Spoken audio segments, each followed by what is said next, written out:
Good morning, class. I hope you're having a great day. Today, the lesson is the fall of France. Now, before we get started, we have to talk about our word of the day. And the word of the day today is paradigm. What is a paradigm, you ask? Well, the best way you can describe it is paradigm is a way that people think that, well, dictates their actions. So, for example, I love Tim Hortons. People say, Flossman, you should try other cups of coffee. You should try other types of coffee. It's like, nah, I'm good. I have a Tim Hortons paradigm. You'll notice sometimes older people, they get stuck in a rut. They get stuck in a way of thinking, and you can't change their minds. And the way they behave is based on that paradigm. The best example I can tell you was a few Halloweens ago. You see, I was very excited to teach my kids how to carve a jack-o'-lantern, their first Halloween jack-o'-lantern. I got the knives and the newspaper. I did it all set up for them. And of course, I was about to cut out the top of the pumpkin when my son said, "Daddy, that's not the way."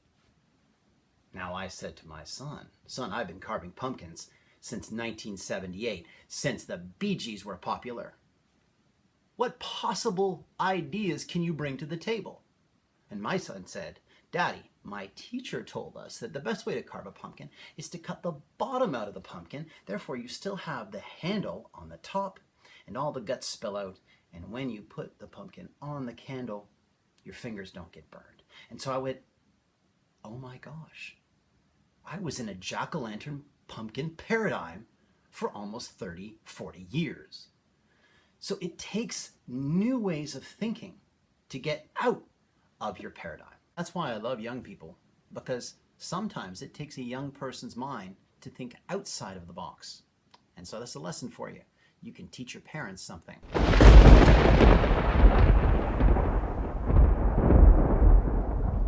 Now, what does this have to do with the fall of France?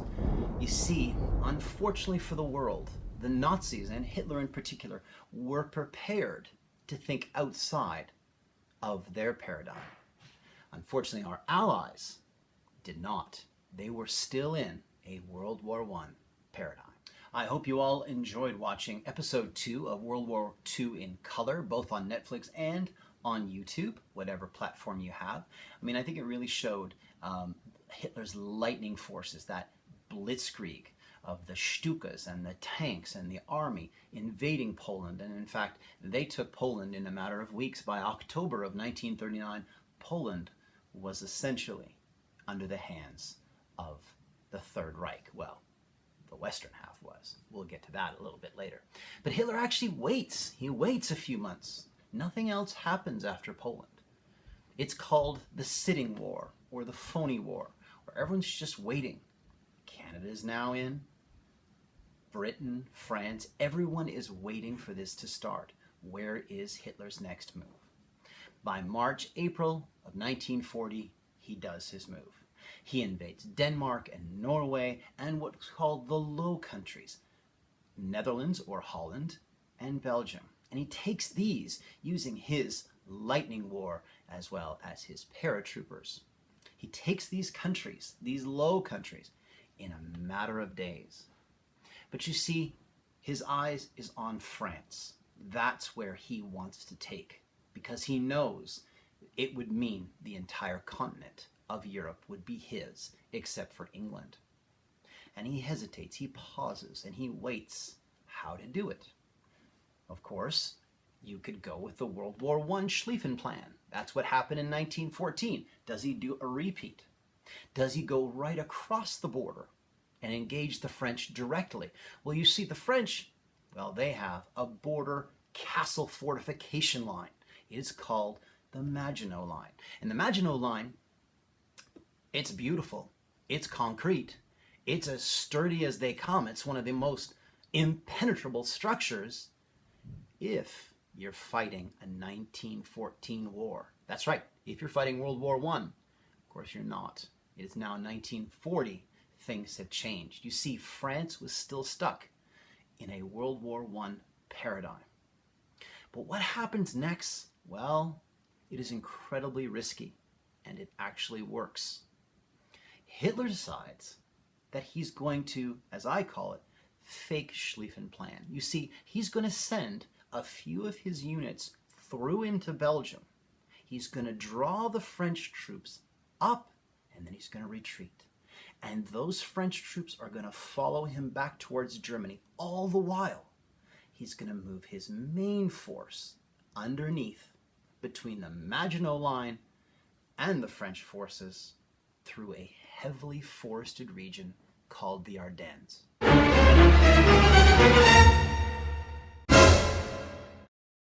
You see, the French were convinced that Hitler could not get his tanks through the Ardennes. A lot of German generals were also convinced that they couldn't get their tanks through the Ardennes. But Hitler said, "We're doing it," and he did. And by the time people reacted, it was too late. Hitler moved on to Paris, which he took in June of 1940. In fact, he ordered all the inhabitants of Paris to stay indoors so that they could walk around, Hitler and his entourage, and have a guided tour or a personal, private tour of the sights of Paris. But just to add insult to injury, when Hitler takes France by June of 1940, Hitler does something very diabolical and extremely spiteful. He gets his men to go to the museum, to the War Museum in Paris, and break out of the exhibit the exact train car that was used in 1918 for the Germans to surrender to the French. He breaks that train car out, brings the actual train car back to the exact spot where the surrender of Germany happened. He pulls out of bed the original guy that was there, his name is General Foch, and brings him and now forces the French to surrender to Germany at Compiègne. Now that is spiteful.